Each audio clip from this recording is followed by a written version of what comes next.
بسم الله الرحمن الرحيم. السلام عليكم ورحمة الله وبركاته. إن الحمد لله نحمده تعالى ونستعينه ونستغفره ونعوذ بالله من شرور أنفسنا ومن سيئات أعمالنا. من يهده الله فلا مضل له ومن يضلل فلا هادي له.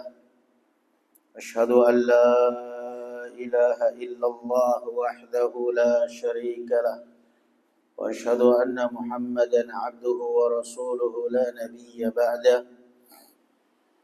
يا أيها الذين آمنوا اتقوا الله حق تقاته ولا تموتن إلا وأنتم مسلمون. يا أيها الناس اتقوا ربكم الذي خلقكم من نفس واحدة وخلق منها زوجها وبث منهما رجالا كثيرا ونساء واتقوا الله الذي تساءلون به والأرحام إن الله كان عليكم رقيبا. أما بعد. Alhamdulillah, puji dan syukur kita panjatkan kehadirat Allah Subhanahu wa taala. Salawat serta salam semoga tetap dilimpahkan kepada Nabi kita Muhammad sallallahu alaihi wa ala alihi wasallam, pada keluarga beliau dan para sahabatnya serta para pengikutnya ila yaumiddin. Kita masih dalam lanjutan tafsir surat Al-Mutaffifin. Sekarang kita masuk kepada ayat yang ke-22. Assalamualaikum warahmatullahi wabarakatuh. Yaitu firman Allah Subhanahu wa taala, Innal abrara lafi na'im. Sesungguhnya orang-orang yang berbakti benar-benar kepada Allah, mereka dalam kenikmatan. Kenikmatan di dunia dan kenikmatan di akhirat. Kenikmatan di dunia adalah ketenangan hati, ketenangan jiwa, ketentraman hati, ketentraman jiwa.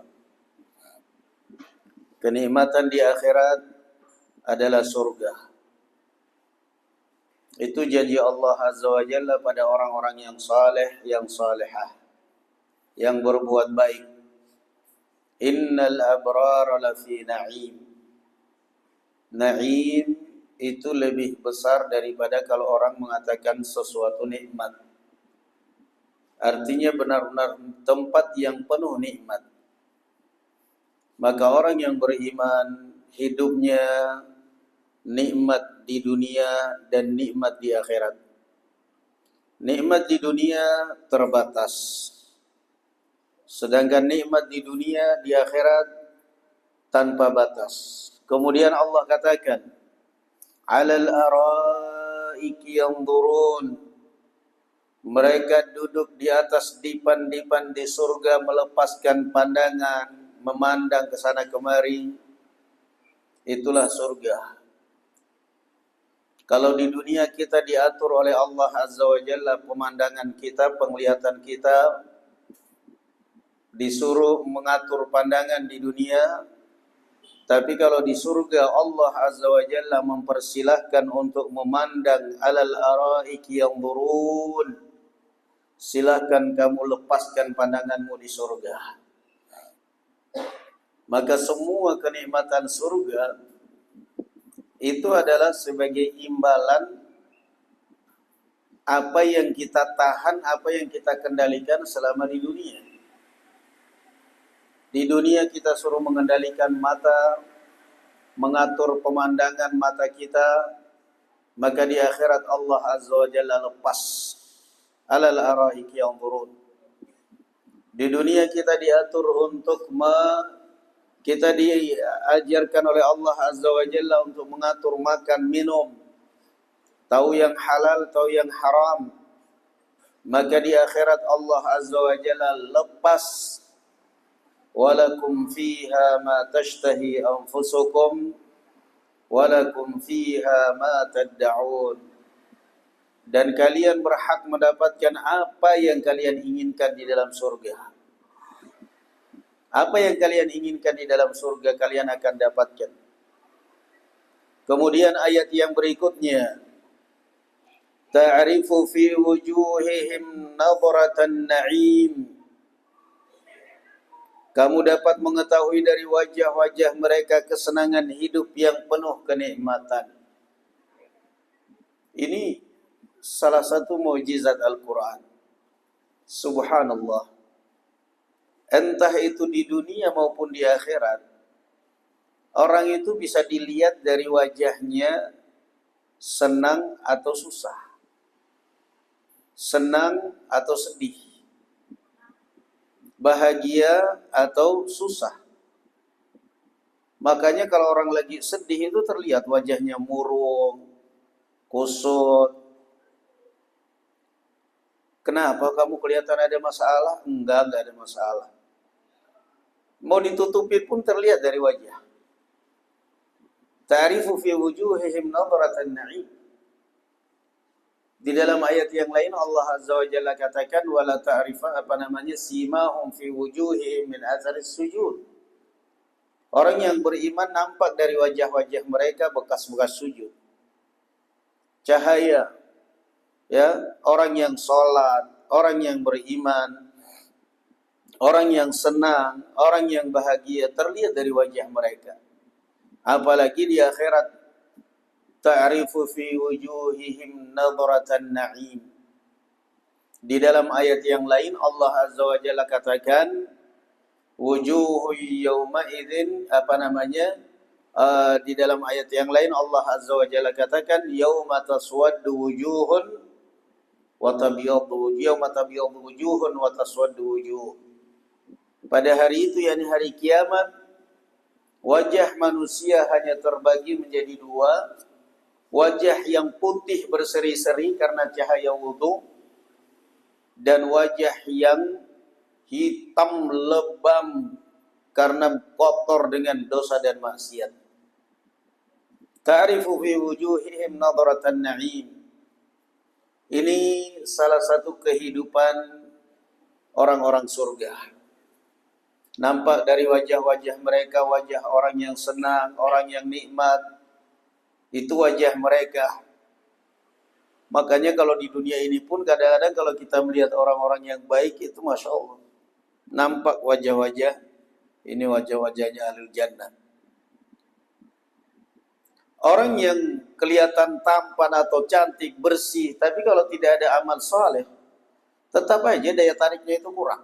Itu kalau orang yang saleh di mata orang yang baik. Nah, ta'rifu fi wujuhihim nadratan na'im. Kemudian ini minuman mereka ahlul jannah. Ini minuman-minuman ini. Yusqawna min rahiqim makhtum. Mereka diberi minum dari rahiqim makhtum, khamr yang murni, tidak memabukkan dan tempatnya masih disegel. Min rahiqim makhtum. Karena di dunia Allah Azza wa Jalla diharamkan khamr, maka imbalannya di akhirat silahkan minum, disuguhi khamr. Ar-rahiqum makhtum. Alhamdulillah, tidak ada di dunia ini pabrik minuman keras merek rahiqum makhtum. Allah palingkan itu. Enggak boleh merek itu. Yang ada mereknya Sofi, bir, topi miring. Entahlah, apalagi lah kalau sekarang lah. Itu yang kita hafalkan yang dulu-dulu. Sekarang mungkin merek baru saya nggak tahu. Gue apa macam-macam lah. Tapi kalau kita lihat, coba lihat khamr surga merek Rahiqum Makhtum. Mereknya khamr surga. Subhanallah. Yusqawna min rahiqin makhtum. Mereka minum khamr yang bermerek Rahiq al-Makhtum, yang masih disegel, yang belum diminum oleh siapapun. Di dalam ayat yang lain Allah Azza wa Jalla wala hum yunzafun, tidak pernah memabukkan. Minum khamr tapi tidak pernah memabukkan. Orang mungkin berbicara, kenapa khamr? Bukannya khamr itu di dalam definisinya secara syariat. Khamr itu secara syariat definisinya adalah ma khamaral aql. Khamr itu secara bahasa menutup. Khimarul mar'ah. Khimarnya seorang wanita, yakni menutup aurat dia. Menutup rambutnya, menutup auratnya, khimarul mar'ah. Kenapa khamr dinamakan khamr? Karena menutup akal. Orang ketika minum dan mabuk, akalnya pun tertutup. Jalanan yang rata menjadi gelombang, yang lurus menjadi zigzag, akalnya tertutup. Makanya dinamakan khamr. Lah kalau memang khamr definisinya begitu, kenapa dinamakan di dalam surga juga khamr? Kenapa di dalam surga juga dinamakan khamr? Al-Imam Ibnu Qayyim menjelaskan kenapa semua nikmat surga itu rata-rata dinamakan dengan nama-nama dunia. Buah-buahan, nama-nama buah-buahan di dunia. Supaya orang bisa sabar menahan diri di dunia ini. Karena kalau kamu sabar di dunia ini, nanti kamu akan nikmati di akhirat. Orang melihat minum khamr enak, nikmat bagi mereka.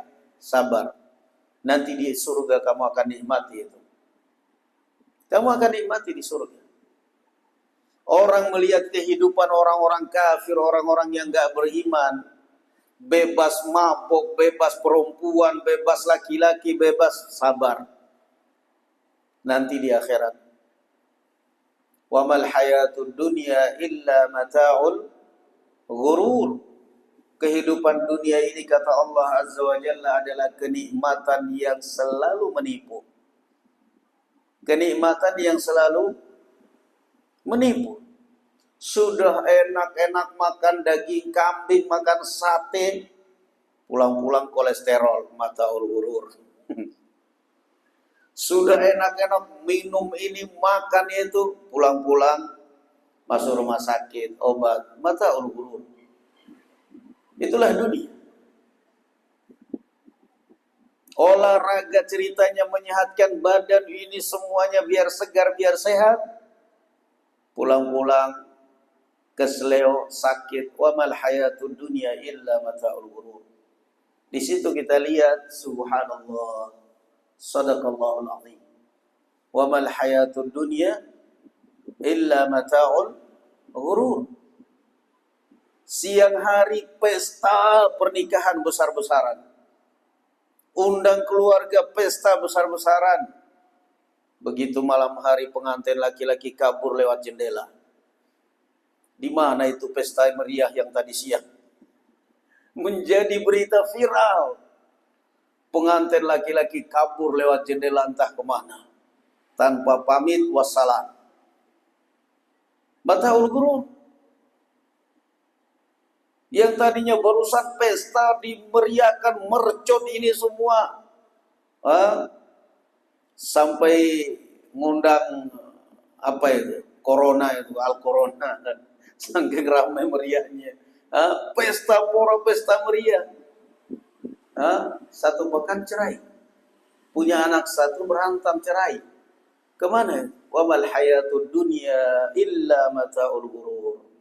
Intinya kuncinya satu, sadar bahwa di dunia ini tidak ada satupun kenikmatan yang abadi.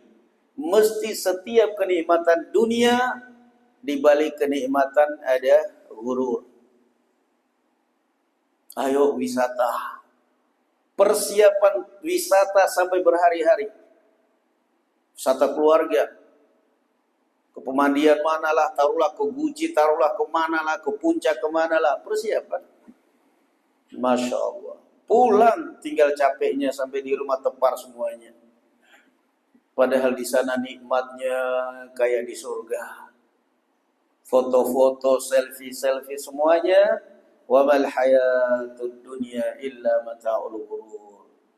Disitulah kita harus sadar diri bahwa tidak ada kenikmatan dunia yang abadi, melainkan semua kenikmatan dunia ini adalah penuh dengan tipuan. Mesti berakhir dengan al-ghurur. Lalu bagaimana seorang yang supaya tidak sampai akhirnya berakhir dengan tipuan dunia dia, manfaatkan dunia untuk akhirat. Kemudian khitamuhu misk wa fi dzalika falyatanafasil mutanafisun. Kata Allah Azza wa Jalla, akhir daripada minuman mereka adalah dari kasturi, dan untuk yang demikian itu hendaknya orang berlomba-lomba. Namanya khamr, wanginya wangi kasturi, wanginya, harumnya, rasanya rasa khamr yang tidak pernah memabukkan. Khitamuhu misk. Datang seorang Yahudi, ya Rasulullah, wa ya Muhammad, Anda mengatakan bahwa di dalam surga ada orang-orang di dalam surga makan dan minum. Iya, benar. Orang makan dan minum kan butuh buang hajat. Berarti kalau di surga begitu berarti ada toilet dong. Ada toilet, ada kloset, ada sepi tank. Padahal Anda mengatakan semua surga itu adalah turbatuha min lu'lu', tanahnya dari mutiara, semuanya misk, semuanya. Sekarang pertanyaan dari Yahudi. Nabi SAW ditantang. Anda mengatakan orang surga makan dan minum. Makan dan minum, orang makan dan minum mesti butuh pembuangan. Rasul sallallahu alaihi wasallam terdiam sejenak. Kemudian Allah Azza wa Jalla turun lewat malaikat Jibril menurunkan wahyu. Rasul sallallahu alaihi wasallam mengangkat kepala dan menjawab. Kata beliau, hajatuhum araqun rihuhu rihul misk. Kata Rasul sallallahu alaihi wasallam, hajatnya ahlul jannah adalah keluar lewat keringat-keringat mereka, tapi baunya seperti bau kasturi, bau misk, parfum kesukaan Rasul sallallahu alaihi wasallam. Sampai sekarang parfum kiswahnya Ka'bah itu kasturi. Itu hajatnya ahlul jannah. Sehingga sudah tidak ada lagi. Di dalam Al-Quran Allah Azza wa Jalla katakan, وَلَهُمْ فِيهَا أَزْوَاجٌ مُطَهَّرَةٌ وَهُمْ فِيهَا خَالِدُونَ. Dan bagi mereka mendapatkan pasangan-pasangan hidup yang sudah kami sucikan, dan bagi mereka kekal di dalam selama-lamanya, di dalam surga selama-lamanya. Allahumma inna nas'alukal jannah wa na'udzubika minan nar. Perbanyak doa itu. Kenapa sih selalu digandengkan? Allahumma inni as'alukal jannah wa a'udzubika minan nar. Kalau kita doa selalu digandengkan, ya Allah, aku mohon surga, mohon jauhkan aku dari neraka. Kenapa? Karena orang masuk surga itu belum tentu nggak masuk neraka dulu. Orang masuk surga itu, ada orang yang masuk surga tanpa hisab, tanpa azab. Masya Allah itu. Pintu spesial. Mereka masuk surga tanpa hisab, tanpa azab. Tuh orang masuk surga. Ya mudah-mudahan kita termasuk mereka. Amin ya rabbal alamin. Gak ada hisab, gak ada azab, gak ada timbangan amal. Masuk. Yang kedua, orang masuk surga setelah dihisab. Setelah dihisab, mengalami hisab yang berat, timbangan amal, hisab semuanya, siratal mustaqim, baru masuk surga. Ada orang masuk surga setelah diazab.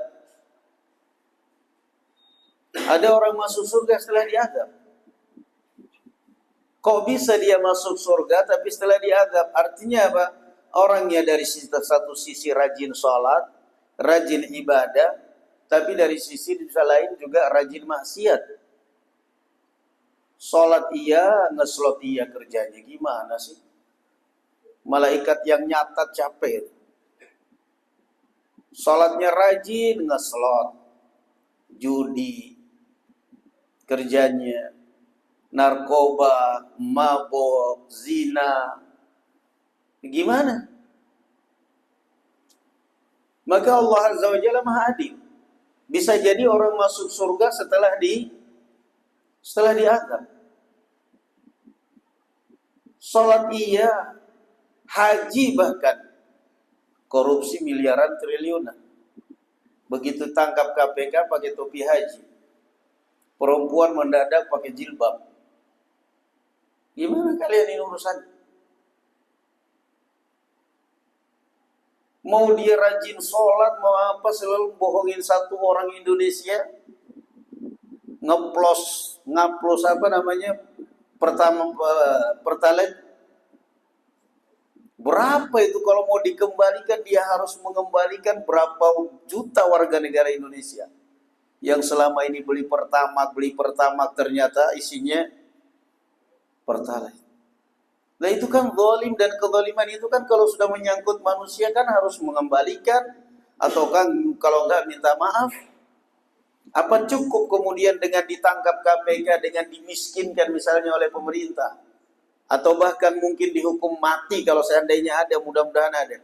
Apa selesai kemudian hukuman di akhirat? Belum. Hukuman dunia tidak menyelesaikan hukuman akhirat. Hukuman dunia itu urusan kamu dengan pemerintah. Hukuman akhirat tetap akan ada qisas. Berapa banyak orang yang kamu zalimi? Orang masuk surga 3. Ada yang masuk surga tanpa hisab, tanpa azab langsung. Ada yang masuk surga setelah hisab. Ada yang masuk surga setelah diazab oleh Allah Subhanahu wa taala. Merasakan azab, baru kemudian dimasukkan ke surga. Begitu dia dimasukkan ke surga itu dalam kondisi bersih. Kenapa? Allah Maha Adil. Allah Azza wa Jalla Maha Adil.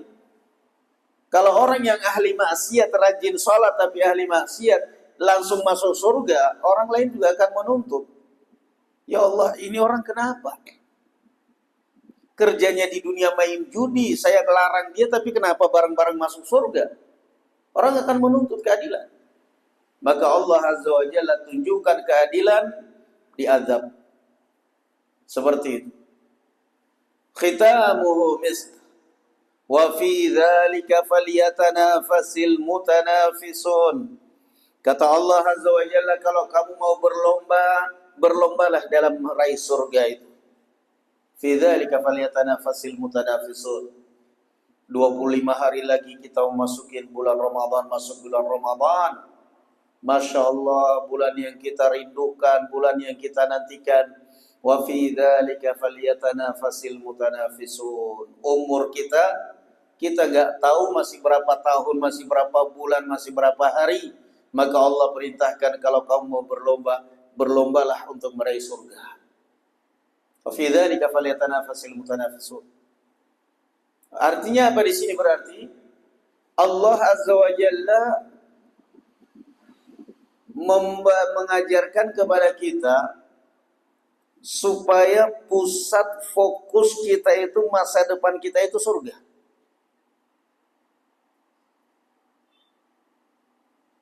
Karena kalau enggak, ya resikonya berat. Beban hidup di dunia itu berat. Beban hidup kita di dunia berat. Kalau kita terus memikirkannya sebatas dunia, selalu membandingkan diri kita dengan dunia orang lain, tambah stres. Akhirnya lama-kelamaan lari di jalan, lepas pakaian, lari di jalan, stres. Ntar giliran sudah gila, baru tenang. Udah gila, tenang pikirannya, gak banyak pikiran lagi dia. Kenapa seperti itu? Karena dia pikirannya hanya sebatas dunia. Yang dia pikirkan dunia, kapan ya Allah, kapan ya Allah, kapan ya Allah. Orang lain sudah begini, orang lain kok enggak, saya kok kayak gila itu. Tapi coba kalau satu saja, wa fi dzalika falyatanafasul mutanafisun.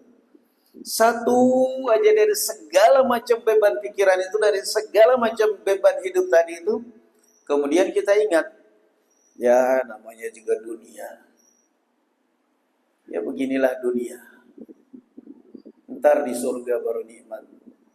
Itu obat itu. Tensinya yang tadinya sudah memuncak, sudah naik. Mungkin kalau dibawa rumah sakit mungkin bisa 400 tensinya. Sudah naik. Begitu sadar, ya beginilah dunia. Surga yang segalanya nikmat. Tensinya langsung normal aja. Wa fi dzalika falyatanafasil mutanafisun. Makanya barakallahu fikum itu salah satu terapi, salah satu barakallahu fikum untuk terapi untuk meredam beban hidup. Kan dalam Al-Quran sudah, alam nashrah laka sadrak. Bukankah kami telah lapangkan dadamu?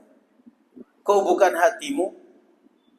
Hati tempatnya di dalam dada. Allah katakan alam nashrah laka sadrak, kami telah lapangkan dadamu wahai Muhammad. Kenapa?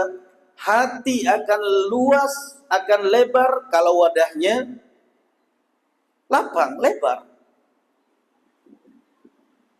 Tapi kalau dada kita sempit, hati pun juga akan sempit. Sehingga seberat apapun barakallahu fikum. Coba lihat Bilal bin Rabah. Penderitaan segitu beratnya Bilal, disiksa macam-macamnya. Satu kalimat bisa terhibur, ahadun ahad. Ingat Allah subhanahu wa ta'ala. Subhanallah. Asiyah binti Muzahim, istrinya Fir'aun.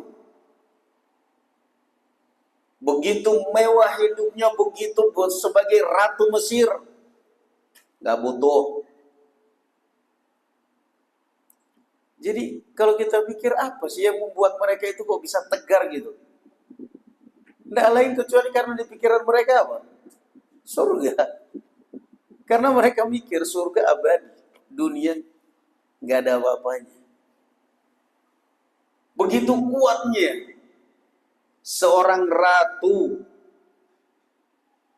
Mesir harus meninggal dieksekusi oleh suaminya sendiri dengan persaksian para prajurit, para masyarakat mengeksekusi istrinya sendiri.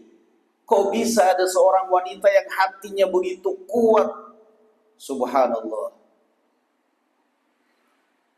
Rabbi binili indaka baitan fil jannah wa najjini min fir'aun wa amalihi wa najjini minal qaumil zalimin. Ya Allah, bangunkanlah untukku rumah di surga. Itu yang buat hatinya besar. Seorang wanita bisa ngelakuan kedurjanaan Mesir, bahkan suaminya sendiri Firaun. Luar biasa. Bisa menaklukkan satu kerajaan, hatinya kokoh kuat. Apa yang terpatri dalam hatinya? Surga. Penderitaan dunia hanyalah sementara. Surga abadi, kenikmatan. Rabbi binili indaka baitan fil jannah wa najjini min fir'auna wa 'amalihi wa najjini minal qaumil zalimin. Selamatkan aku ya Allah dari Fir'aun dan kesyirikannya dan kekufurannya, dan selamatkan aku dari kaum yang zalim. Sudah dieksekusi Asiyah binti Muzahim, yang kelak nanti di akhirat akan dijodohkan oleh Allah Azza wa Jalla dengan Nabi kita Muhammad sallallahu alaihi wasallam. Juga Maryam. Sudah Asiyah pergi duluan. Ternyata dia sudah meninggalkan warisan di istana yang bernama Masyitah, pembantu istana. Masya Allah, dia beriman. Suaminya sudah dieksekusi terlebih dahulu oleh Fir'aun. Kenapa perempuan tidak begitu diperhitungkan? Karena biasanya perempuan itu kan lemah. Suaminya sudah dieksekusi, ya dia mau kemana lagi? Paling perempuan ikut-ikutan aja lah. Ternyata tidak semua perempuan seperti itu. Ada perempuan-perempuan tertentu yang tidak bisa digoyang jiwanya. Masyitah. Begitu ketahuan oleh Fir'aun kalau ternyata dia beriman kepada Nabi Musa, kalau dia beriman seperti Asia, istrinya, dipanggil. Ancaman terakhir, kalau kamu tidak mau meninggalkan agamamu, siapkan panci besar, panci raksasa. Masukkan air di dalamnya dan nyalakan api sampai mendidih. 3 anaknya Masyitah. Anak pertama di depan mata dimasukkan di dalam air yang mendidih, direbus.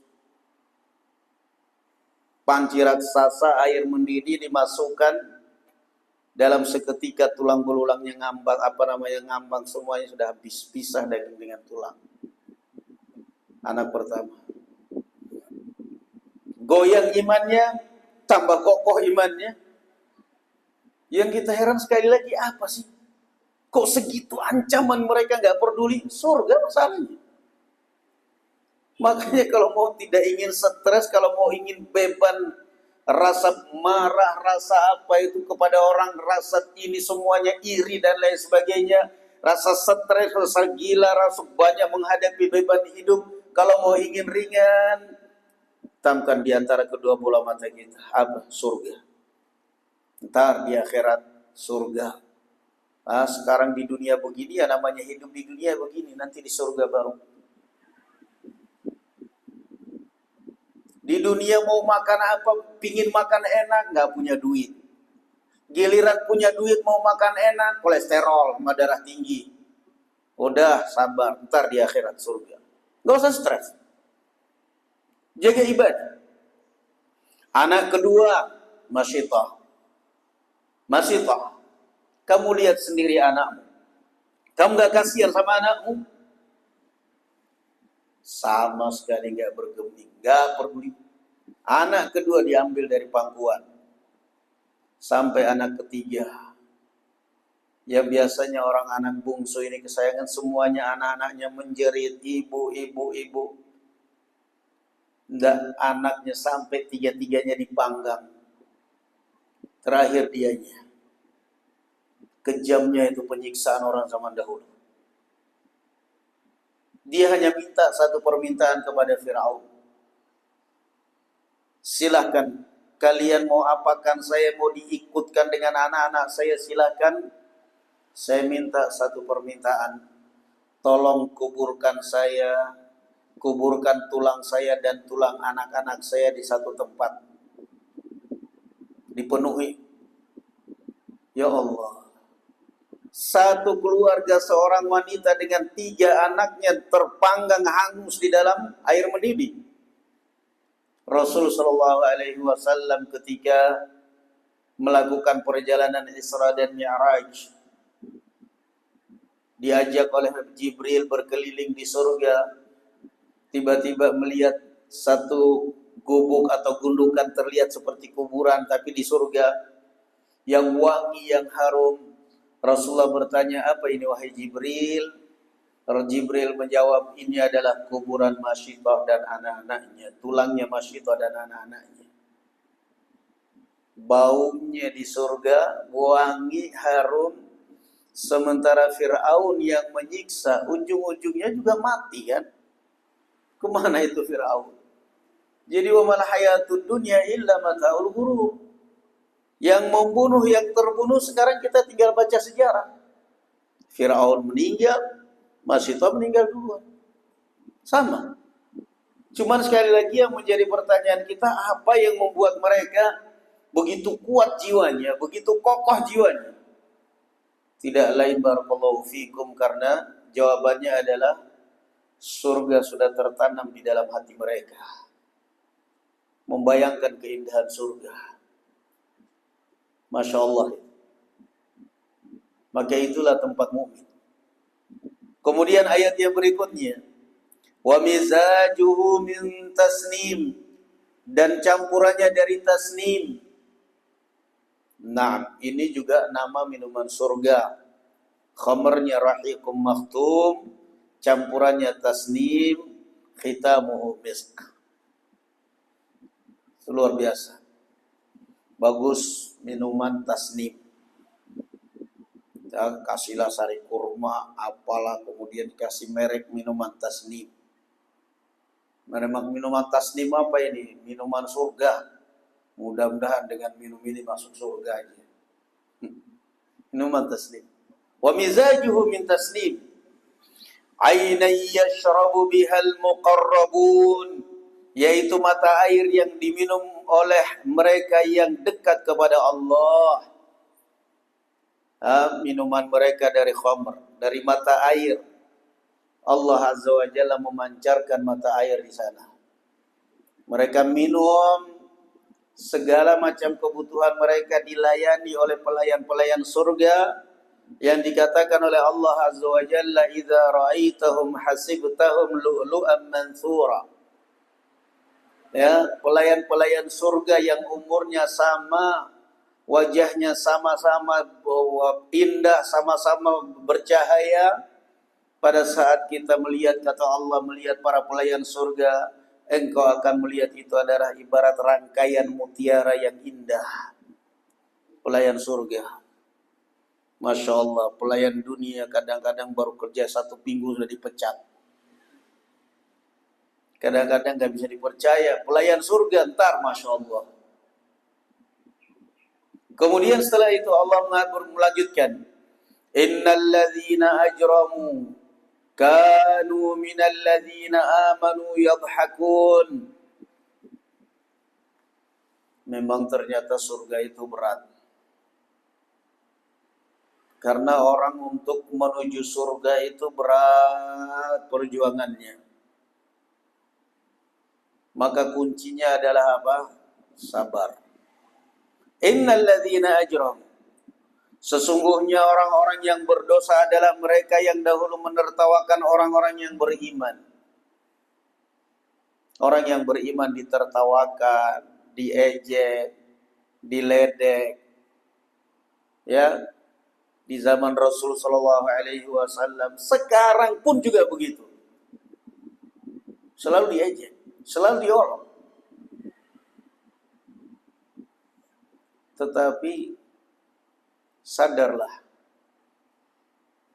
bahwa orang yang baik adalah orang yang menjadikan ejekan orang sebagai motivasi hidup. Titik. Orang yang baik adalah orang yang menjadikan ejekan orang sebagai motivasi hidup. Makanya biasanya kalau orang sekolah, ini sering terjadi itu di sekolah. Biasanya ada orang di sekolah itu sudah miskin, bodoh, bandel, nakal. Ada orang pinter, nurut, kaya. Di biasanya yang bandel, nakal, bodoh ini biasanya suksesnya lebih cepat. Kok bisa?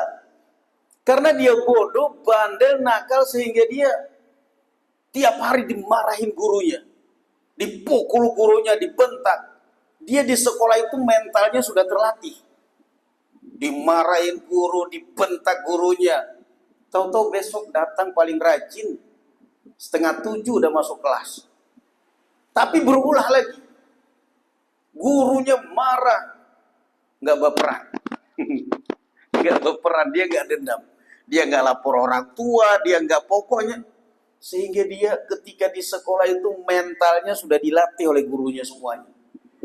Waktu sekolah itu dia benar-benar merasa ini saya sekolahnya sama aja ini tamtama ini udah. Bintara sudah saya ini. Nah, latihan tentara sudah saya pokoknya. Akhirnya dia karena merasa bodoh, miskin, gak punya modal, bandel, dia berpikir siapa yang mau menerima saya dengan status nilai saya seperti ini. Saya daftar kerja, siapa yang mau menerima saya? Jalan satu-satunya saya harus menciptakan lapangan pekerjaan. Apalah inilah, gak taunya begitu rewani semuanya. Yang tadinya yang dulunya teman-teman dia pada pintar-pintar bangga PNS ini itu semuanya. Begitu dia datang, Masya Allah ternyata dia udah punya warung sekian banyak. Warung, bos dia. Anak buahnya S1, S2. Kenapa? Itulah sekali lagi. Orang yang baik adalah orang yang menjadikan ejekan dan hinaan manusia sebagai motivasi hidup. Bukan mematahkan semangat. Dan gak perlu emosi. Orang mengejek kita, menghinakan kita, merendahkan kita, silakan. Nabi Nuh kan sederhana. Belajar dari kisah Nabi Nuh. Nabi Nuh bikin kapal di atas gunung. Tiap hari kaumnya datang ke gunung cuma untuk ngejek Firaun Nabi Nuh. Nabi Nuh makin gila aja kamu. Bikin kapal di atas gunung. Orang yang waras itu bikin kapal di pinggir pantai. Begitu selesai kapalnya didorong sudah masuk laut. Lah ini bikin kapal di atas gunung, gak masuk akal. Nabi Nuh hanya menjawab, qala in taskharu minna fa inna naskharu minkum kama taskharun. Kata Nabi Nuh, sudah enggak apa-apa, silakan kalian tertawakan saya, mumpung kalian masih bisa tertawa. Nanti juga ada saatnya gantian saya yang tertawa. Belajar dari itu. Orang yang baik adalah orang yang menjadikan hinaan orang, ejekan orang sebagai motivasi hidupnya untuk menjadi lebih baik. Tapi orang yang bodoh adalah orang yang menjadikan ejekan orang, cemoohan orang sebagai pematah semangat dia dalam hidup. Akhirnya minder, akhirnya malu, akhirnya malas berkarir, akhirnya patah semangat, akhirnya putus asa, hancur. Itu kalau udah begitu. Tambah dihinakan, tambah direndahkan. Tapi orang yang baik sekali lagi, jadikan ejekan orang itu motivasi. Biarkan orang mengejek kita. Yang penting kita tunjukkan. Itu orang yang baik. Innal ladzina ajramu kanu minal ladzina amanu yadhhakun. Rasul sallallahu alaihi wasallam ditertawakan, diejek, dihina, tapi apa mematahkan semangat beliau untuk berdakwah? Enggak. Allahumma inni ashku ilaika dha'fi wa hawani 'alan nas. Ya Allah. Allahumma inni ashku ilaika dha'fi wa hawani 'alan nas. Ya Allah. Hanya kepada Engkau aku mengeluh dan mengadukan kelemahanku dan kerendahanku di hadapan orang. Aku selalu diejek, aku selalu dicemooh, aku selalu dihina, ya Allah. Hanya kepadamu aku mengadu. Wa idza marru bihim yataghamazun. Dan apabila mereka orang-orang yang beriman melintas di hadapan mereka, mereka saling mengedipkan mata, dan ini juga ciri-ciri munafik. Nyinyir orang selanjutnya, ngejek orang, ledek orang senangannya. Yataghamazun. Kalau sudah ada orang lewat, matanya dikedip, tuh. Itu dia. Ini ciri orang munafik. Ini orang enggak baik. Wa idza marru bihim yataghamazun. Saling mengedipkan mata, saling menunjuk-nunjuk orang, saling ini. Makanya di dalam adab-adab Islam itu kita diajarkan untuk Allah mengatakan wailul likulli humazatil lumazah. Celaka dan binasalah orang yang suka ngejek orang, suka menghina orang. Suka menghina orang. Ini di Tegal sih ada berapa? Ada orang tanya, Ustaz, boleh nggak mendoakan laknat pemerintah? Saya mau tanya sama kamu, mau nggak kamu saya doakan laknat? Ya nggak mau lah Ustaz, ya sudah selesai.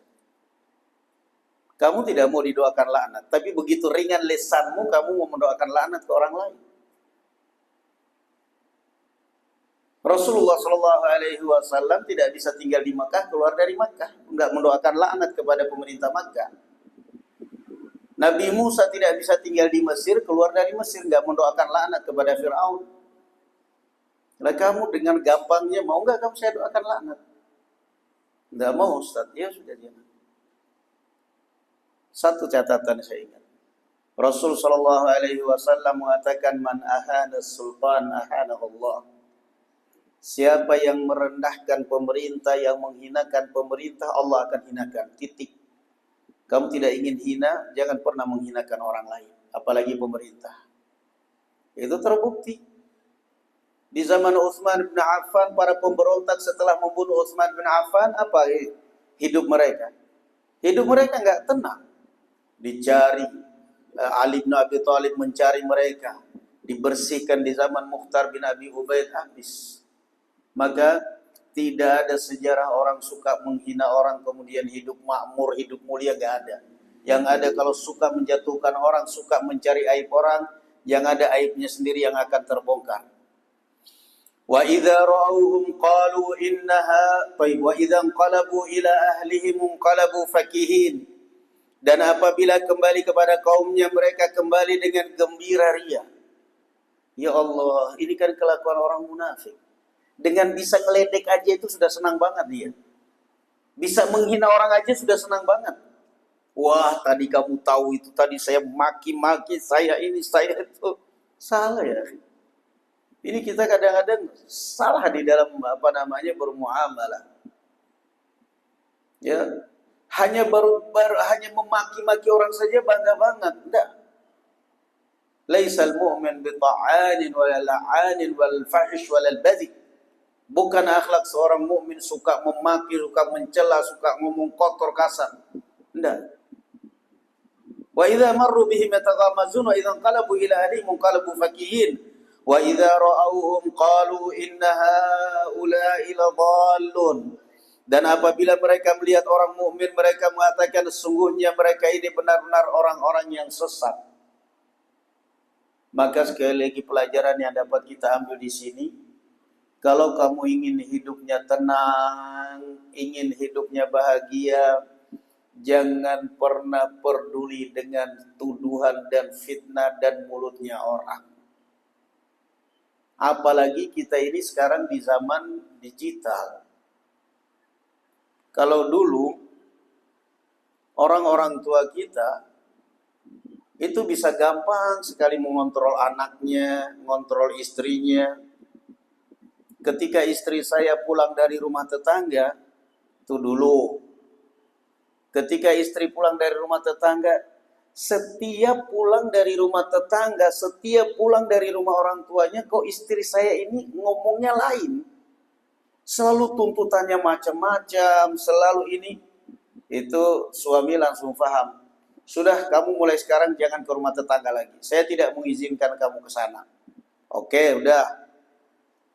Anak juga begitu. Begitu maghrib, sholat, habis itu masuk rumah, gampang dikontrol. Lah zaman sekarang, siapa yang mau dikontrol? Suaminya tidur di samping, istrinya chattingan. Istrinya tidur, suaminya chattingan. Nah, dengan siapa? Wallahu a'lam bishawab. Masya Allah. Bagaimana mau terus sekarang? Kadang kita nggak sadar mungkin istri kita dihasut, istri juga nggak sadar mungkin suaminya digoda. Entah apa yang ini semuanya, tapi ketika kita berpasrah kepada Allah, kembali kepada diri kita sendiri. Saya, alhamdulillah, hati saya bersih kepada orang lain. Ya sudah, kalau hati saya bersih kepada orang lain, ya Allah pasangkan saya dengan orang yang bersih. Titik. Serah. Saya bersih kepada orang lain, kalau dia berkhianat bakal pisahkan. Selesai. Itu hidup. Tapi kalau kita mau berusaha terus memikirkan orang lain, apa yang dikerjakan ini, suami saya di sana, istri saya apa, stres kita. Gak kuat kita. Akhirnya sampai ada cerita karena istrinya terlalu curigaan banget, terlalu sampai pasang CCTV di dalam kamar di rumah untuk mengetahui aktivitas suaminya. Itu kan haram. Lah kalau suaminya lagi misalnya lagi mohon maaf keluar dari kamar mandi, yang lihat anaknya gimana coba? Saking curiganya itu istri itu. Beli CCTV di kamera tersembunyi semua, pokoknya di mana, sampai di mobilnya dipasangin semua kemana. Astagfirullahaladzim. Stres. Tapi coba kembali kepada diri. Kembali kepada diri. Kenapa? Allah Azza wa Jalla akan memberikan kepada kita, tergantung kita. Orang baik ketemu orang baik.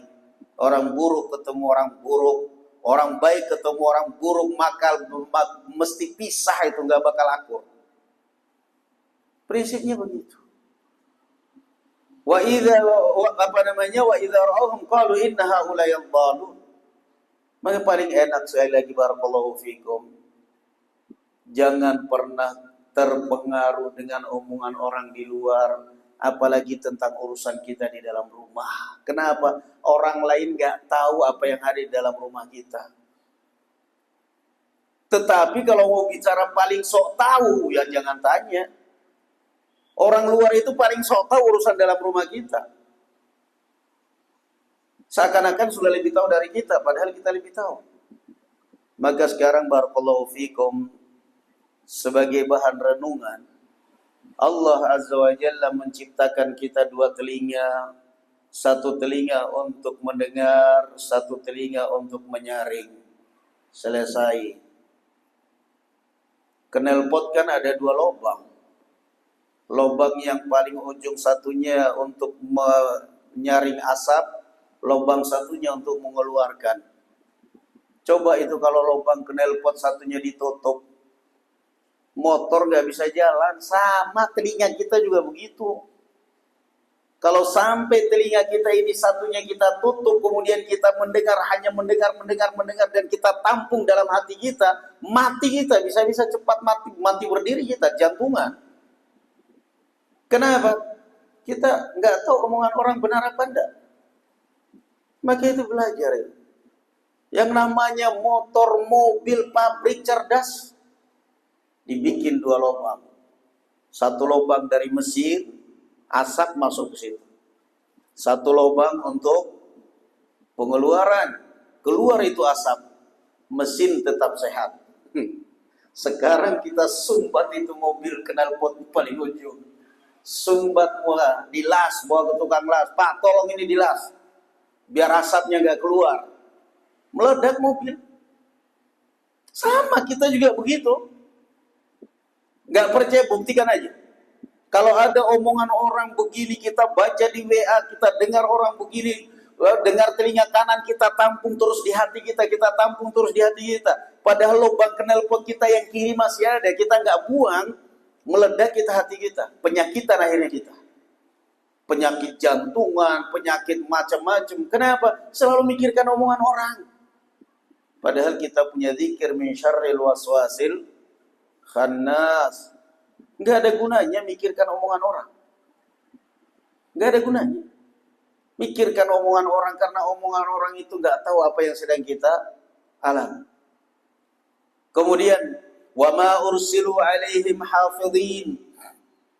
Padahal orang-orang yang berdosa itu mereka tidak diutus sebagai penjaga orang mukmin. Jadi kalau kita pikir-pikir, ini orang memangnya Allah ciptakan untuk menjaga saya apa ya?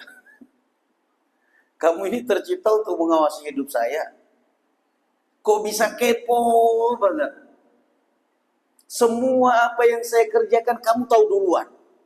Semua apa yang terjadi dalam rumah tangga saya, kamu tahu duluan. Apa kamu ini tercipta untuk mengawasi saya? Apa kamu ini malaikat raqib atid? Ada ciri orang, ada memang tipikal orang yang memang spesialis kepoin urusan orang.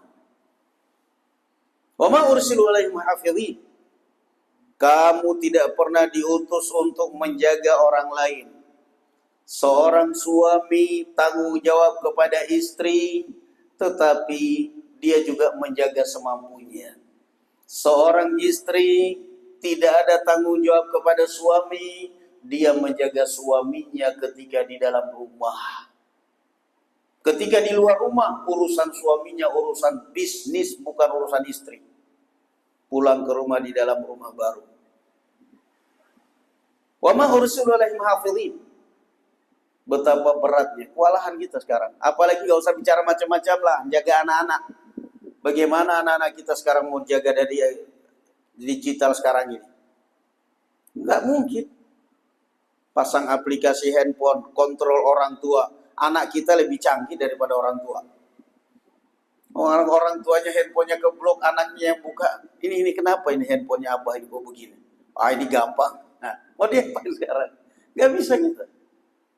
Ada hanya doa sudah. Wa ma ursilu alaihim hafidhin. Ini kan ringan sudah. Saya tidak pernah diutus oleh Allah Azza wa Jalla untuk menjaga siapapun. Saya menjalankan ibadah semampu saya. Ku anfusakum wa ahlikum nara. Falyawma alladhina amanu minal kuffari yadhakun. Maka pada hari ini orang-orang yang beriman yang menertawakan orang-orang kafir, alal araiki yanzurun, mereka duduk di atas dipan-dipan melepas pandangan, hal thuwibal kuffaru ma kanu yaf'alun, apakah orang-orang kafir itu diberi balasan hukuman terhadap apa yang mereka perbuat, sesuai dengan apa yang mereka perbuat. Artinya hari kiamat itu adalah hari qisas. Hari qisas. Kezaliman apapun yang terjadi di dunia ini mesti akan ada qisas. Terutama kezaliman dari orang-orang kafir. Terutama kezaliman dari orang-orang kafir. Orang kafir yang membantai saudara-saudara kita kaum muslimin di Gaza, qisas.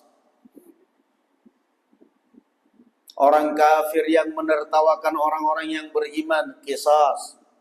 Qisasnya bagaimana? Gantian di akhirat orang-orang mukmin di dalam surga duduk di atas dipan-dipan, nonton penghuni surga diazab sambil menertawakan, rasain kalian. Masya Allah.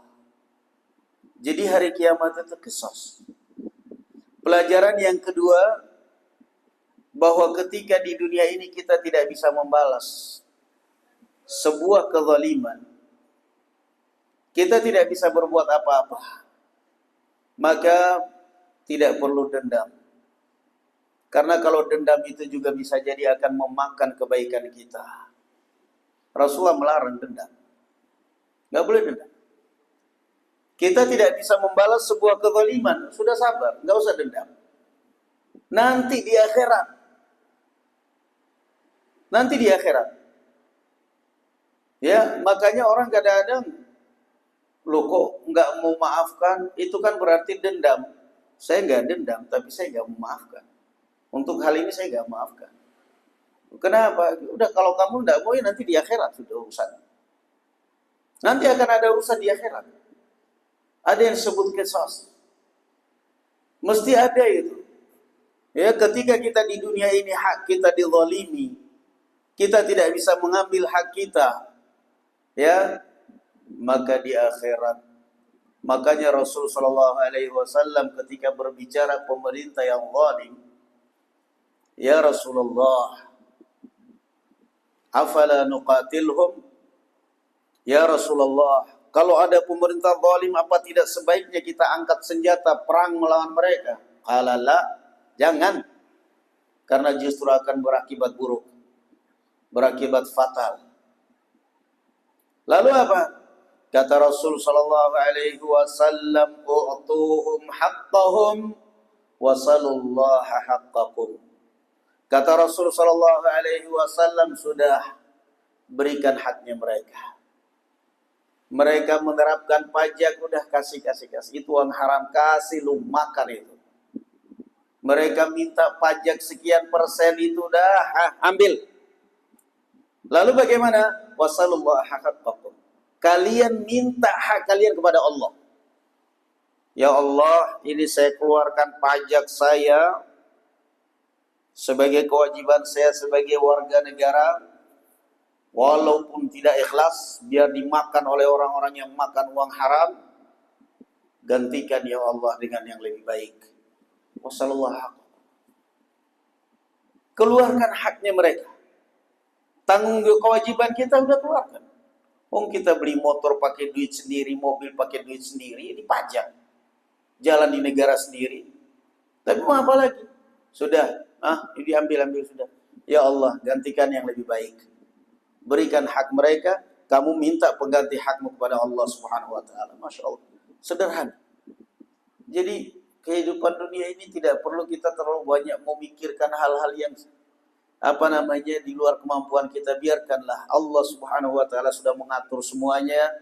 Mudah-mudahan Allah Azza wa Jalla melancarkan urusan kita semua, melapangkan rezeki kita semua, melimpahkan keberkahan kepada kita semua dari langit maupun dari bumi, dan menjauhkan kita dan keluarga kita dan saudara-saudara kita dari berbagai musibah dan bala. Amin ya rabbal alamin. Na'am, barakallahu fikum, wallahu a'lam bis-shawab. Alhamdulillah. Assalamualaikum warahmatullahi wabarakatuh.